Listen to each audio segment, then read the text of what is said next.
Y a continuación, a través de María Evangelizadora Radio, un pedacito del cielo en tu hogar, presentamos Crece en tu fe, con nuestro hermano Américo Tejada.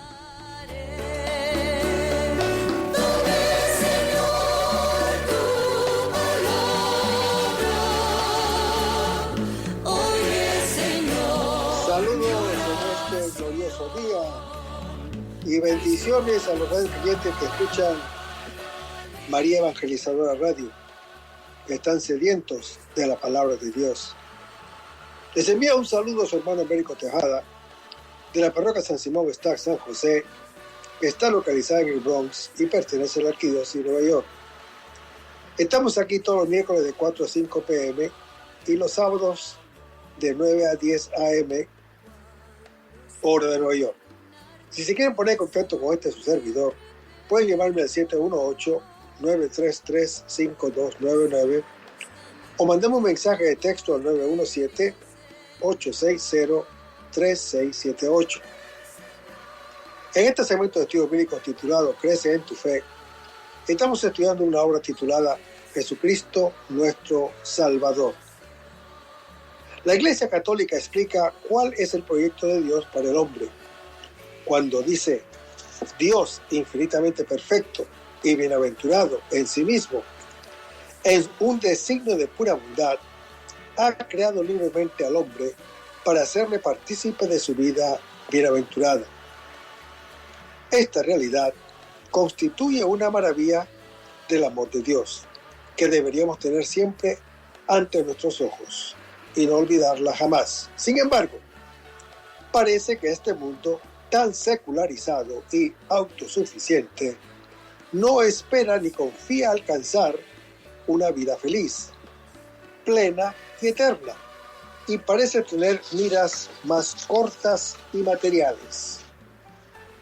Conseguir el relativo bienestar que le puede proporcionar la ciencia, la técnica o el progreso humano.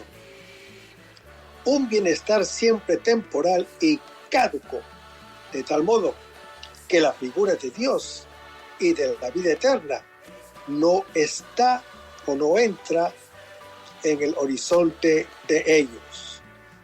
Pero la Santa Madre Iglesia Católica nos dice que Jesucristo es el camino que Dios ha elegido para conseguir sus fines y superar todos los obstáculos. Él nos muestra aún más la maravilla de su amor misericordioso hacia nosotros, con Jesús, si podemos alcanzar nuestro bien y felicidad para siempre. Estos estudios bíblicos pretenden facilitar un cierto conocimiento de la admirable riqueza y profundidad del misterio de Cristo. Vamos a comenzar este segmento con una oración y lo hacemos en el nombre del Padre, del Hijo y del Espíritu Santo. Señor, que todo lo que hagamos este día inicie con tu bendición y termine con tu ayuda. Que todo lo que digamos este día sea motivado por tu amor e inspirado por tu gracia. Que nuestras obras de este día reciban tu inspiración y perduren en tu paz. Todas estas cosas, Padre Celestial, te las pedimos en el dulce y poderoso nombre de tu Hijo Jesús, que vive en la unión del Espíritu Santo, que es Dios, por los siglos de los siglos. Amén. Los créditos de estudios bíblicos son dados al Padre Vicente Ferrer Barrientos y a la Vila de Jerusalén que estamos usando para estos estudios bíblicos. En el último segmento, o en el segmento anterior, decíamos que Dios, en un designio eterno de amor, decidió crear al hombre para hacerle partícipe de su vida bienaventurada. Ese plan requería y requiere nuestra aceptación y nuestra libre correspondencia para que poder llegar a esa comunión de amor con Dios. Pero el hombre, desde el inicio de la historia, engañado por el demonio, rechazó ese proyecto maravilloso de amor y felicidad infinitos y eligió vivir para sí mismo.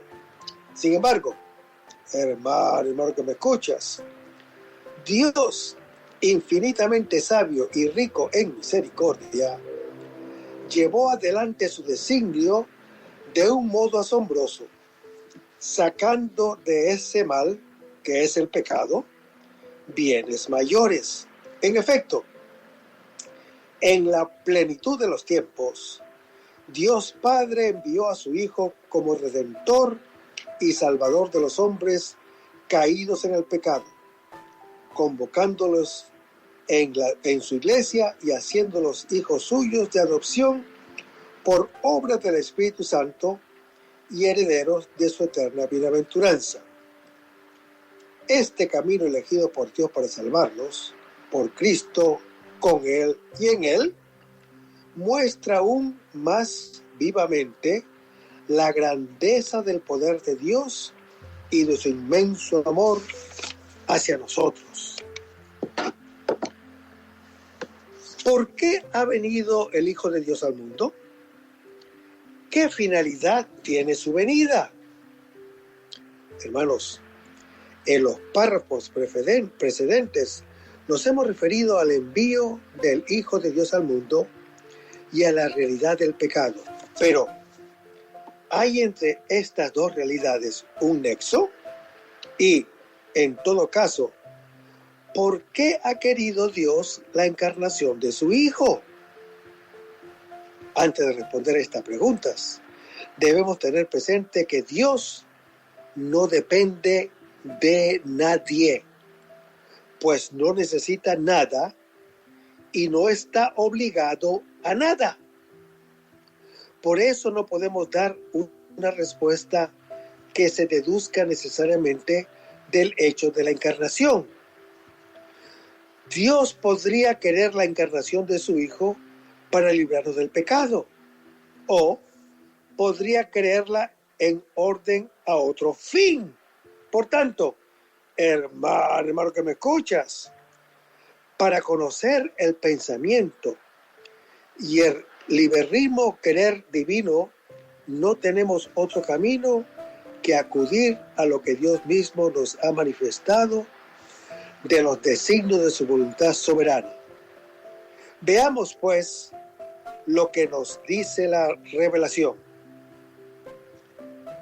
Veamos, el Hijo de Dios vino al mundo para salvar a los hombres. El fin de la encarnación es la salvación de los hombres. Así lo manifiesta con claridad la Sagrada Escritura.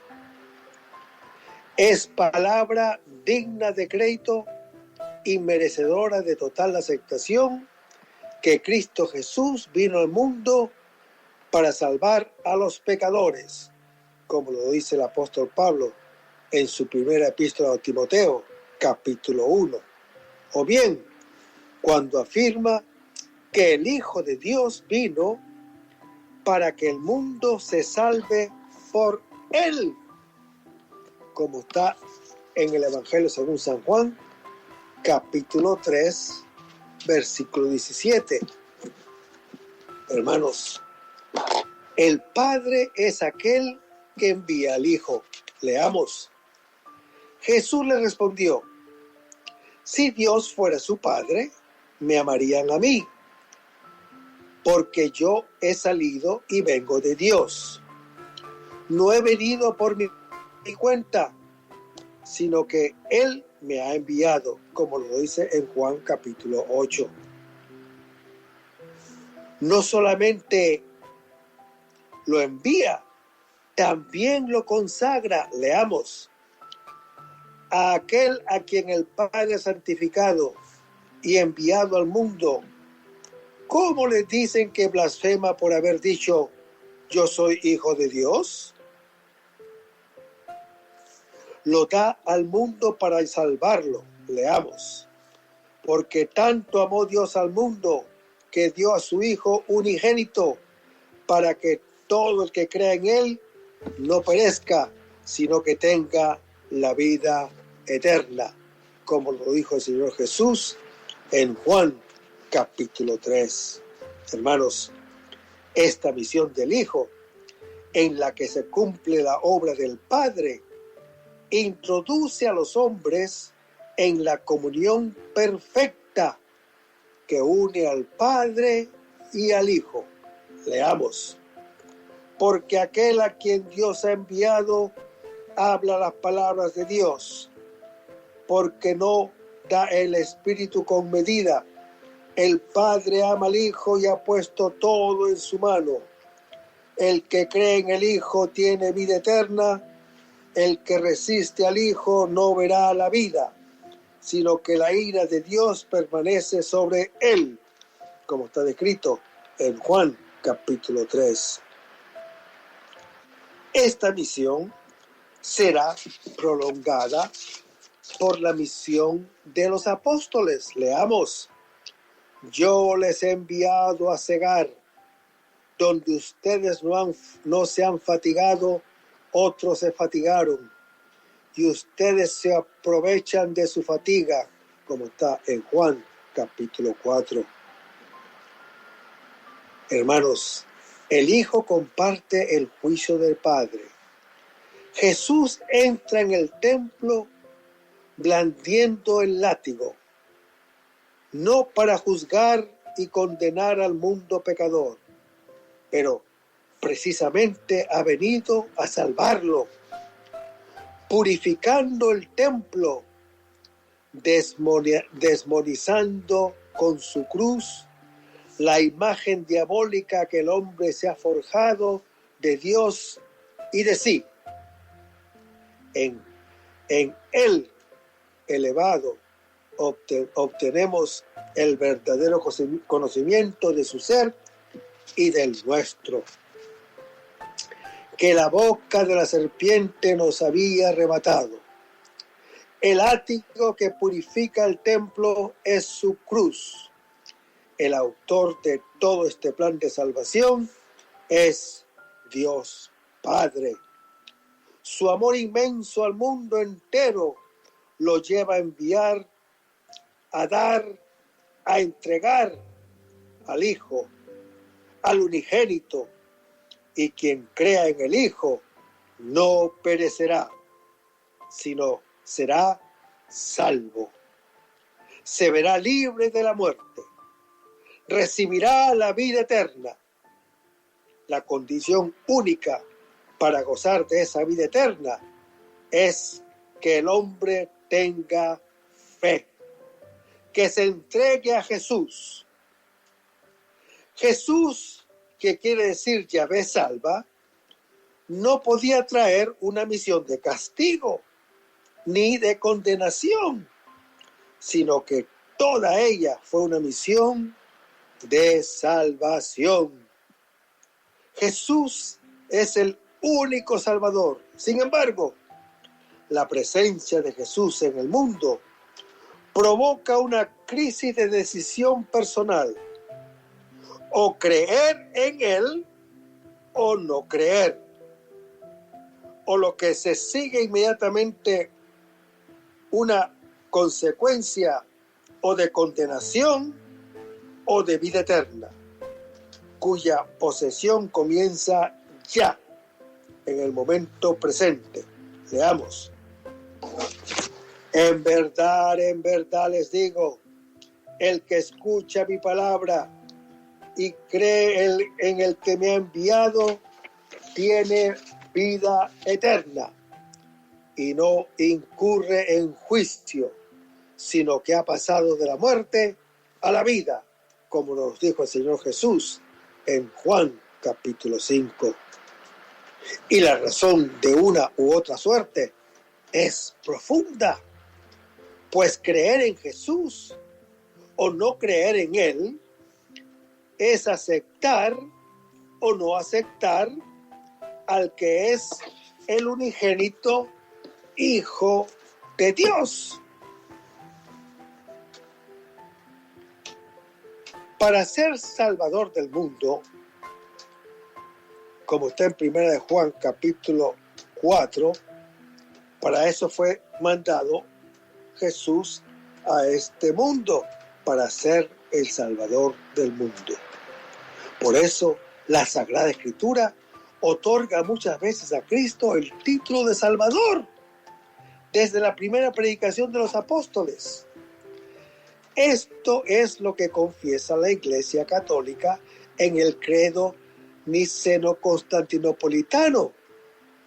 El Hijo de Dios, por nosotros los hombres y por nuestra salvación, bajó del cielo y por obra del Espíritu Santo se encarnó de María la Virgen y se hizo hombre.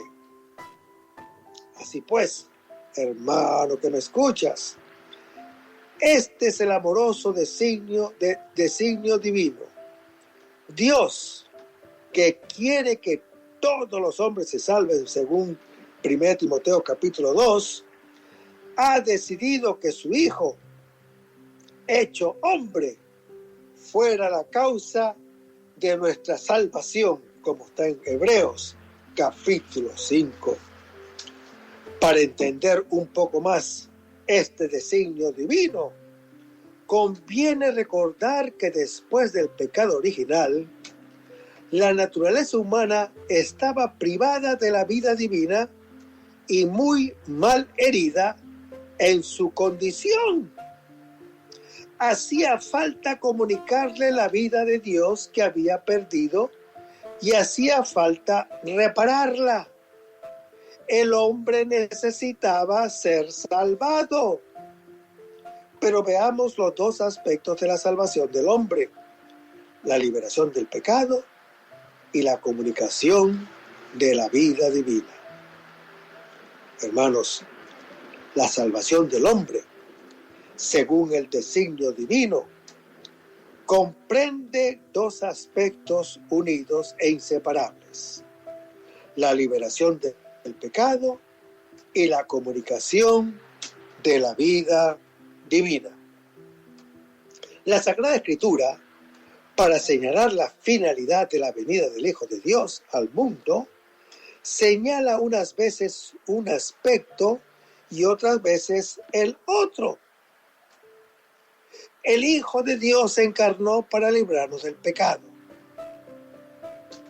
Dios nos amó y nos envió a su Hijo como propiciación por nuestros pecados, como está en 1 de Juan capítulo 4.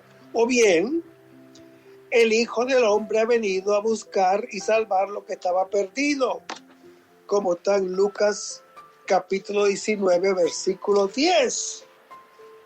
Hermanos, este es un episodio clave. Es la solución de lo que precede y es preludio de lo que seguirá. En él se distinguen los varios hilos del Evangelio de la Misericordia. Es un compendio de él. Cada palabra es alusiva al todo y deja resonar cada vez o cada uno de los temas preferidos del evangelista, como son los de la salvación universal. Las expresiones más cargadas de resonancia son, en un orden: pasar, jefe de los publicanos; rico, apresurarse; hoy es preciso; quedarse, acoger, alegrarse; murmurar, descansar; pecador, dar a los pobres; salvación, buscar lo que está perdido; la redención, es decir, la liberación mesiánica esperada por los profetas en Isaías capítulo 41, y se ha cumplido en Cristo. Leamos: de él les viene que ustedes estén en Cristo Jesús, el cual hizo Dios justicia, santificación y redención, como está en 1 Corintios capítulo 1. Quien con el precio de su sangre ha rescatado al nuevo Israel de la ley y del pecado. Hermanos, este pasaje es central en la teología de la salvación.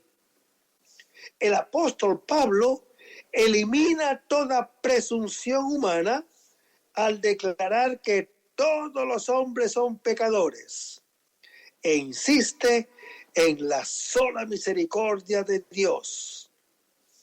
El apóstol Pablo no se interesa por una justicia divina que castiga, sino por la justicia de Dios que salva. Por un designio divino, solo en Cristo se pudo transformar la situación sin esperanza en que se encontraba el hombre. La palabra ahora es el presente mesiánico y escatológico. Hay dos periodos de tiempo que se suceden y en cierto sentido se contraponen. La época anterior a Cristo, donde el hombre está bajo la ira de Dios, como está en Romanos capítulo 1, y el ahora de la era mesiánica, de la plenitud de los tiempos, como está descrito en Gálatas capítulo 4. Hermanos, la palabra sin ley, hay que entender convenientemente esta expresión.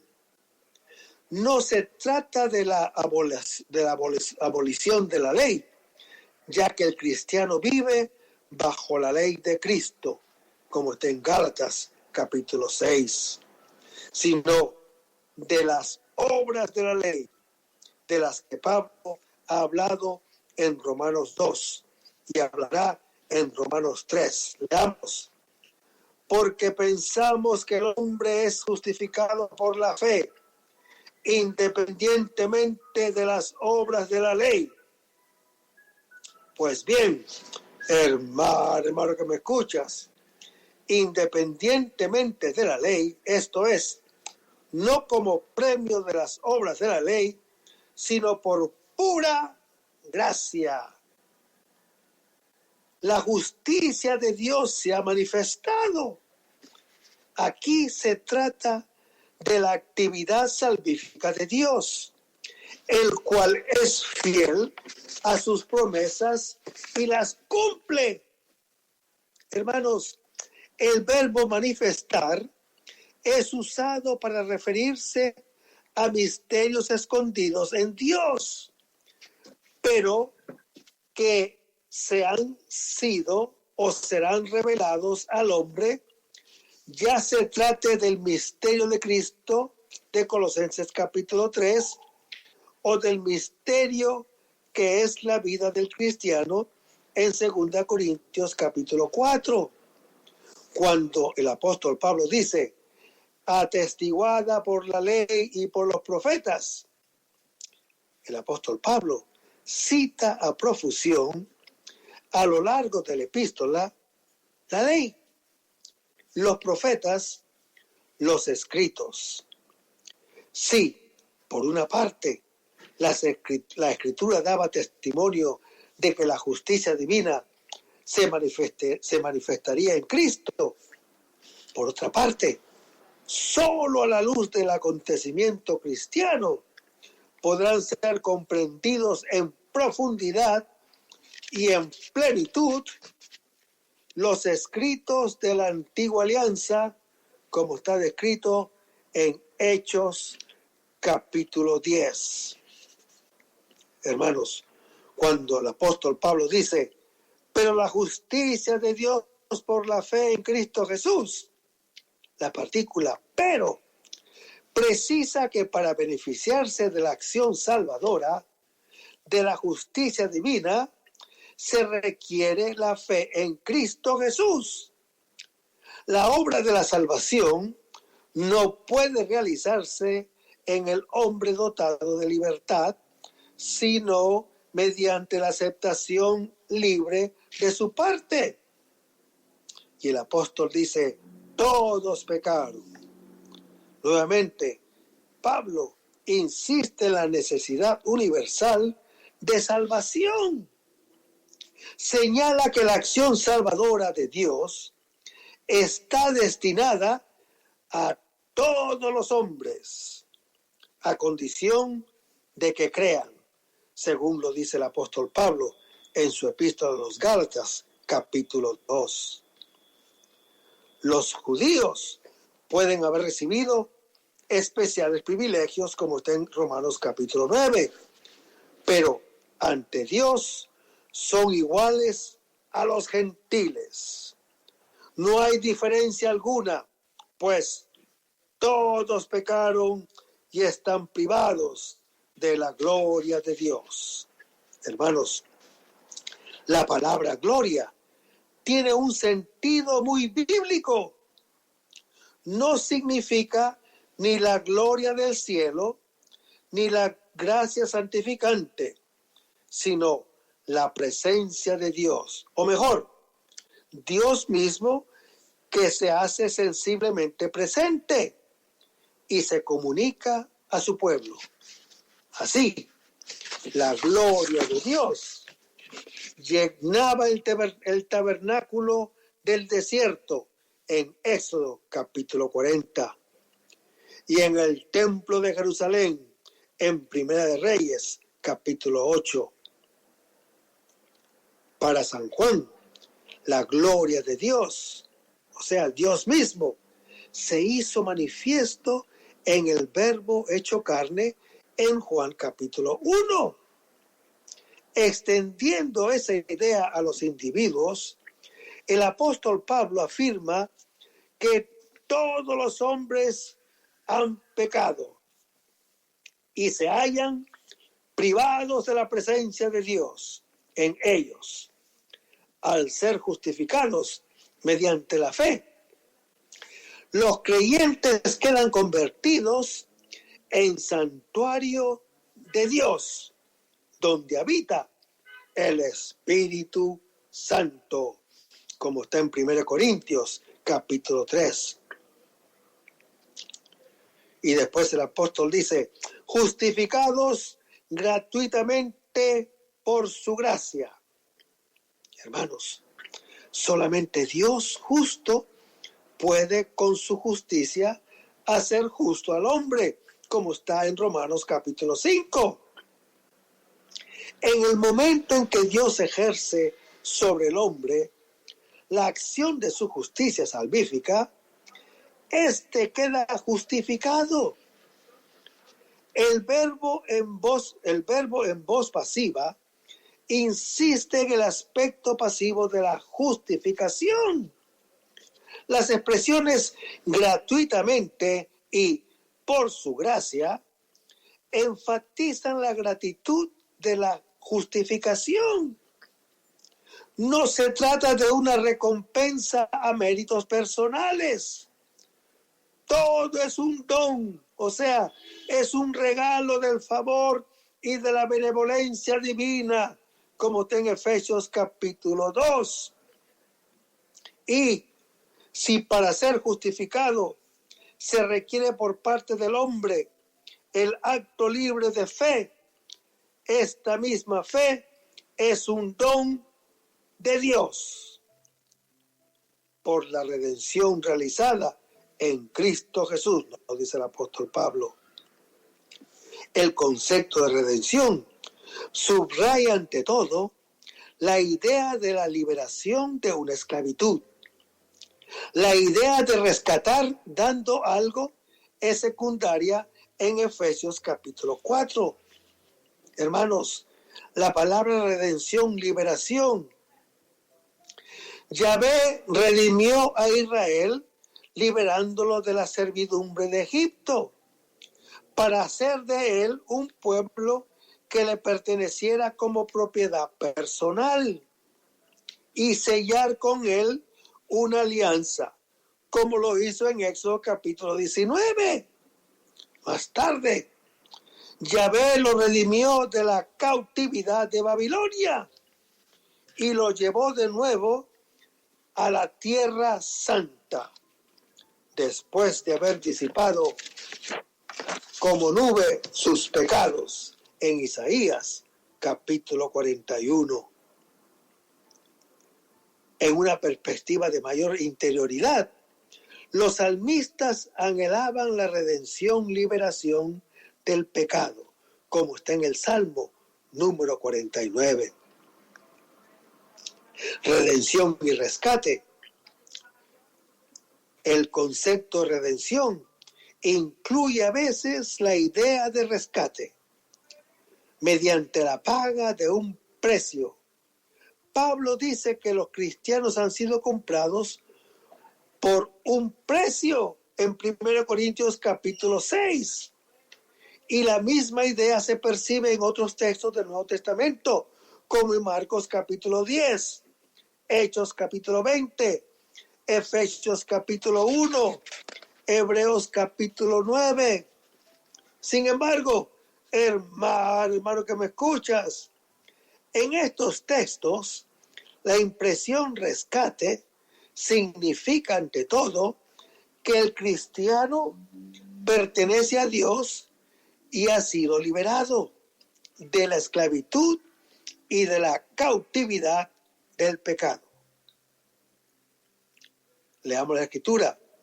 Si se evoca el precio de este rescate, como está en 1 Corintios, capítulo 6, es para insistir que el carácter oneroso de esta redención por la cual Dios, en su amor, no ha dudado de entregar a su propio Hijo, como está en Romanos, capítulo 8. La sangre de Jesús, es decir, su vida entregada por amor, es el precio de este rescate, como lo dice Primera de Pedro, capítulo 1. Pero la metáfora no va más lejos. El aspecto de transacción queda en la sombra. Lo mismo que la persona a quien se paga el precio. Esta redención de la esclavitud del pecado, esta liberación, rescate, Dios la ha realizado en y a través de Cristo Jesús. Es decir, hermano que me escuchas, en y a través de su persona y de su obra, con la fórmula enfática Cristo Jesús, que pone de relieve al Cristo glorificado. El apóstol Pablo quiere indicar que no solo se trata de Jesús, que sufre y muere en la cruz, sino también de Jesús resucitado y exaltado a la diestra del Padre. Y no solamente hemos quedado privados de la gloria de Dios, sino también de la amistad de Dios y esclavo del pecado, como está en Romanos capítulo 6. Hermanos, así como el pecado entró en el mundo por obra de quien representaba a toda la humanidad, así también la justicia nos llega a todos por un solo hombre, por el nuevo Adán, Jesucristo, el primogénito de toda criatura, cabeza del cuerpo, que es la iglesia, como lo dice el apóstol Pablo en su epístola a los Colosenses, capítulo 1. Hermanos, por el bautismo, la redención de Cristo llega a cada uno y nos libra del dominio del pecado. En nosotros se reproduce entonces no solo la pasión, muerte y sepultura de Cristo, representadas en la inmersión en el agua, sino también la nueva vida, la vida de la gracia que se infunde en el alma como participación de la resurrección de Cristo. San Juan Crisóstomo explica: el bautismo es para nosotros lo que la cruz y la sepultura fueron para Cristo. Pero hay una diferencia. El Salvador murió en su carne, fue sepultado en su carne, mientras que nosotros debemos morir espiritualmente. Por eso el apóstol Pablo no dice que nosotros somos injertados. El apóstol Pablo no dice que nosotros somos ahora injertados en él con su muerte, sino con la semejanza de su muerte, como está en Romanos capítulo 10. El bautismo acompaña a la fe. Leamos. Pues todos son hijos de Dios por la fe en Cristo Jesús, como está en Gálatas capítulo 3.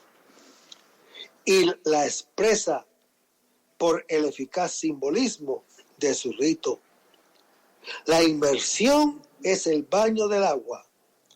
Sepulta al pecador en la muerte de Cristo, como está en Colosenses capítulo 2, de la que sale por la resurrección con él. Leamos. Y si el espíritu de aquel que resucitó a Cristo de entre los muertos dará también la vida a sus cuerpos mortales por su espíritu que habita en ustedes, como lo dijo el apóstol Pablo en su epístola a los Romanos, capítulo 8. Hermanos, como nueva criatura, como hombre nuevo, miembro del cuerpo único, animado del único espíritu, esta resurrección se realiza desde ahora por una vida nueva según el Espíritu Santo. Cristo ha tomado una carne semejante a la nuestra, como está en Juan capítulo 1, pero ahora es ya espiritual, como lo dice 1 Corintios capítulo 15. El bautizado no debe pecar, pero de hecho el pecado puede todavía reinar en él, como está en Romanos capítulo 7. Cristo no ha liberado del pecado y de la ley esclavos en otro tiempo. Somos ahora libres, pero al servicio de Dios y de Cristo, que nos ha rescatado, como está en Efesios capítulo 6. Libres como hijos afectuosos y sumisos, como está en Gálatas capítulo 4. Hermanos, el apóstol Pablo va a tratar del cristiano que ha sido justificado y se encuentra en un estado de gracia y de favor divino. ¿Cómo debe desarrollar su existencia? ¿Cuál debe ser su vida? Hermanos, la justificación trae consigo exigencias morales. Habiendo sido justificado, el cristiano debe vivir una vida de justicia y santidad. El apóstol Pablo introduce un nuevo tema en el capítulo 5. Leamos. Donde abundó el delito, sobreabundó la gracia. Y esto podría ser malinterpretado. Leamos. ¿Y por qué no hacer el mal para que venga el bien? Como algunos calumniosamente nos acusan de decir, que decimos. Esos tales tienen merecida su condenación, como lo dice en Romanos capítulo 3. Para prevenir esto, el apóstol Pablo adelanta la objeción en forma de pregunta. ¿Podemos entonces permanecer en el pecado para que así la gracia sobreabunde? Y rechaza de inmediato la idea como blasfema y luego da la razón de ello mediante una afirmación fundamental. Porque hemos muerto al pecado. Hermanos, morir al pecado es una metáfora que sirve para expresar una separación completa del pecado. Si la situación espiritual del hombre justificado es la de haber muerto al pecado, ¿cómo podría seguir viviendo todavía en él? Vivir en el pecado es una fórmula más expresiva que la palabra permanecer. Vivir implica una actividad. Aquí el apóstol Pablo expone la significación espiritual del bautismo cristiano. Cuando él dice, ¿ignoran acaso?, da a entender que la doctrina a que va a aludir era conocida y aceptada en las iglesias primitivas. No se trata de una enseñanza personal del apóstol. Cuando dice ser bautizados en Cristo, es ser bautizados en su muerte. Hermanos, el bautismo es una incorporación en Cristo muerto, resucitado y glorificado, como lo dice el apóstol Pablo en su epístola a los Colosenses capítulo 2. Pero aquí el apóstol quiere enfatizar el primer aspecto. El verbo griego ser bautizado significa ser sumergido. Y el simbolismo es más elocuente al recordar la práctica del bautismo de inmersión. Pues bien, hermano que me escuchas, el bautismo es una inmersión en Cristo que muere. Y Cristo muere para obedecer un mandato de su Padre. Leamos. Se rebajó a sí mismo, haciéndose obediente hasta la muerte, y una muerte de cruz, como lo dice el apóstol Pablo en su epístola a los Filipenses, capítulo 2. Por tanto, hermano que me escuchas, el bautismo une con Cristo en su auto supremo de obediencia al Padre y separa al bautizado de la desobediencia de Adán. El bautismo justifica. El bautismo, destruyendo el pecado, a la muerte de Jesús, siguió su sepultura. El bautizado en la muerte de Cristo es también sepultado con él. Leamos. Sepultados con él en el bautismo, con él también han resucitado por la fe en la fuerza de Dios, que lo resucitó de entre los muertos, como está en Colosenses capítulo 2. Hermanos, la sepultura es el sello definitivo de la muerte. En el cristiano, la muerte al pecado debe ser tan definitiva como es definitivo el estado de muerte de quien es puesto en un sepulcro. Pero Cristo murió y fue sepultado, no para permanecer en ese estado, sino para ser resucitado de entre los muertos, por la gloria del Padre. Hermanos, la gloria es aquí claramente el poder de Dios. Gloria y poder aparecen frecuentemente asociados en la Biblia, como está en el Éxodo capítulo 15, Salmo número 14, Juan capítulo 11. El caso del cristiano es semejante. El bautizado no ha muerto para quedar inerte, sino para volver a la vida. Pero no a la vida que dejó, sino a una vida nueva en la que tiene que caminar.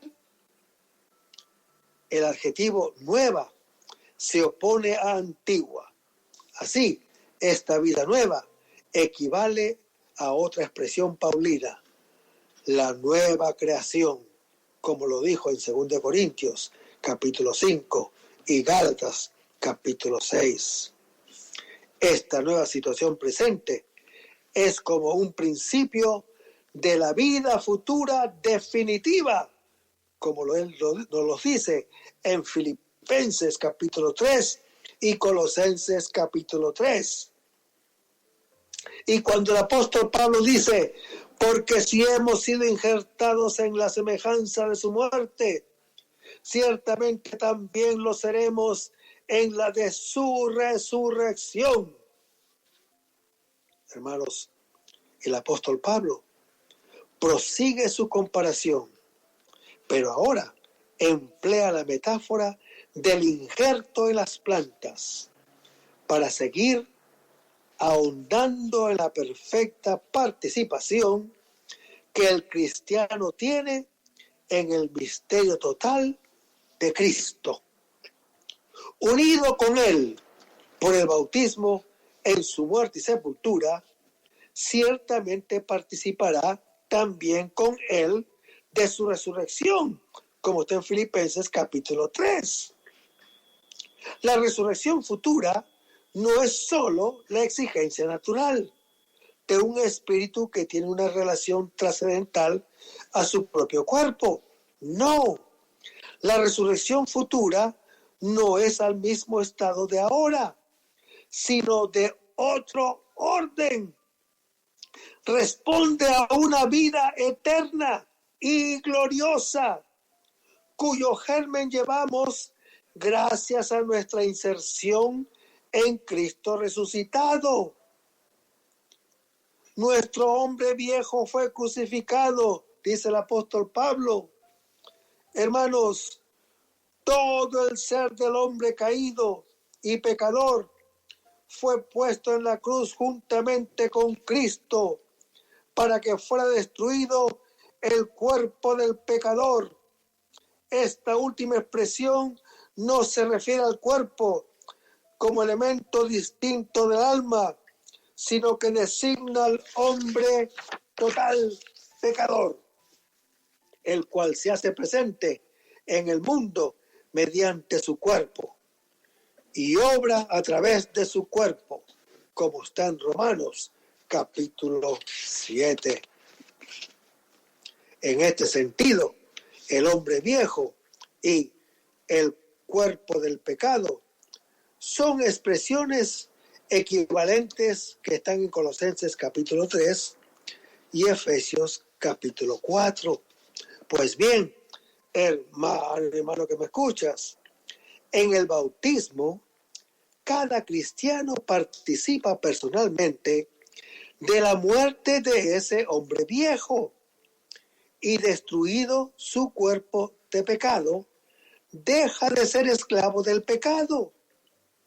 El que ha muerto ha sido justificado del pecado. Esta frase no hay que entenderla como algo jurídico de tipo general.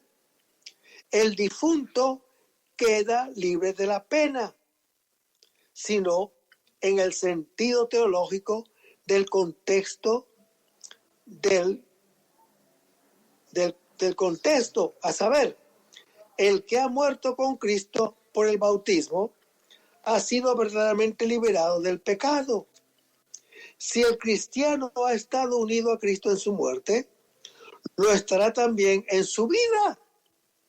Este convivir se refiere a la vida nueva que actualmente el cristiano debe vivir con Cristo en el poder de su resurrección. Pero, dado que la vida presente con Cristo es un anticipo de la vida con Él en la gloria, muy probablemente en este texto hay también una perspectiva escatológica. El verbo creemos señala que esta doctrina no es percibida por las solas fuerzas de la razón. Es una realidad de fe. Fe y bautismo no se oponen, sino que se acompañan, como está descrito en Hechos capítulo 8, Gálatas capítulo 3, Hechos capítulo 16, Efesios capítulo 4. El rito sacramental expresa de manera sensible y eficaz el sentido de la fe como está en Gálatas capítulo 2 y Romanos capítulo 6. Cristo resucitado ha vencido a la muerte de manera definitiva. Por breves momentos estuvo bajo el poder de la muerte. Esto fue necesario para que se realizara así el designio salvífico de Dios. Pero, una vez resucitado, no volverá a morir jamás. San Juan Crisóstomo plasmó la idea en una memorable expresión cuando dice: la muerte de la muerte fue la muerte de Cristo. Hermanos, Cristo jamás fue pecador. Él no conoció el pecado. Sin embargo, hermano que me escuchas, al tomar la naturaleza humana, quiso hacerse solidario de la humanidad pecadora y sufrir la muerte. Al morir, tomó sobre sí la pena que correspondía al pecado de todos los hombres. Muriendo, pues, murió al pecado de una vez para siempre. Por consiguiente, al recibir por su resurrección la vida nueva, vivirá exclusivamente para Dios en una vida que no tendrá término, como está en 1 Corintios capítulo 15. Hermanos, es claro que la muerte y resurrección de Cristo Jesús se sitúan en un nivel diferente a la muerte y resurrección del cristiano por su bautismo. Sin embargo, muerte y resurrección de Cristo son el fundamento sólido para la nueva vida del bautizado. El apóstol Pablo lo intima con urgencia cuando dice: así también ustedes consideren bien lo que son, tomen en serio su nueva situación. Están muertos al pecado y vivos para Dios en Cristo Jesús. Hermanos, el cristiano, por su parte, ha muerto al pecado, pero por otra, vive en Cristo resucitado y ha recibido de él una vida espiritual, en virtud de la cual solo debe vivir para Dios, como está en 2 Corintios capítulo 5. Según lo expuesto hasta aquí por el apóstol Pablo, se podría deducir que una vez adquirida la justicia y hecho uno con Cristo, el bautizado está asegurado para siempre.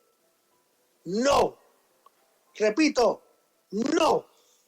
El bautismo hace desaparecer el pecado en el cristiano, pero mientras que su ser corruptible no se revista de incorruptibilidad y de su ser inmortal se revista de inmortalidad, como está en 1 Corintios capítulo 5, el hombre conserva la inclinación o las inclinaciones al pecado y de darles cabida, este podrá continuar reinando en él.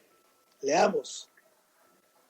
Les digo esto: procedan según el Espíritu y no den satisfacción a las apetencias de la carne, pues la carne tiene apetencias contrarias al Espíritu y el Espíritu contrarias a la carne, como que son entre sí tan opuestos que no hacen lo que quieren, como está en Gálatas capítulo 5.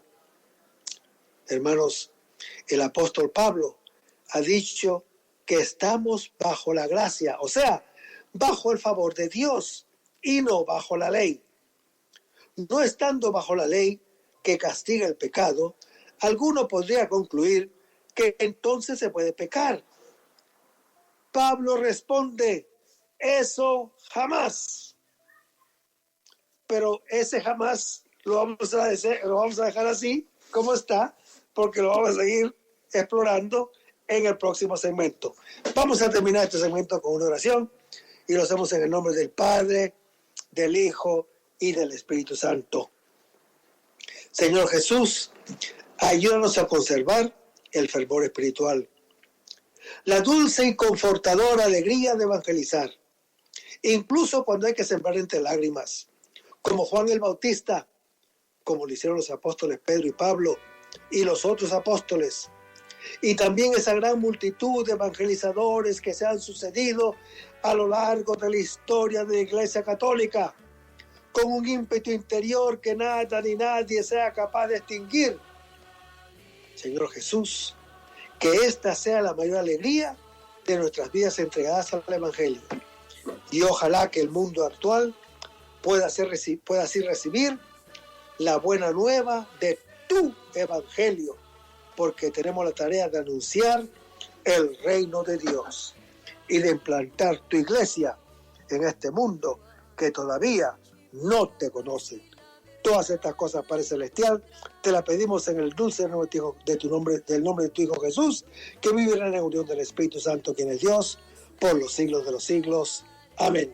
Hasta el próximo segmento. Que el Señor los bendiga.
Esta es María Evangelizadora Radio, el camino a tu santidad, porque es un pedacito de cielo en tu hogar.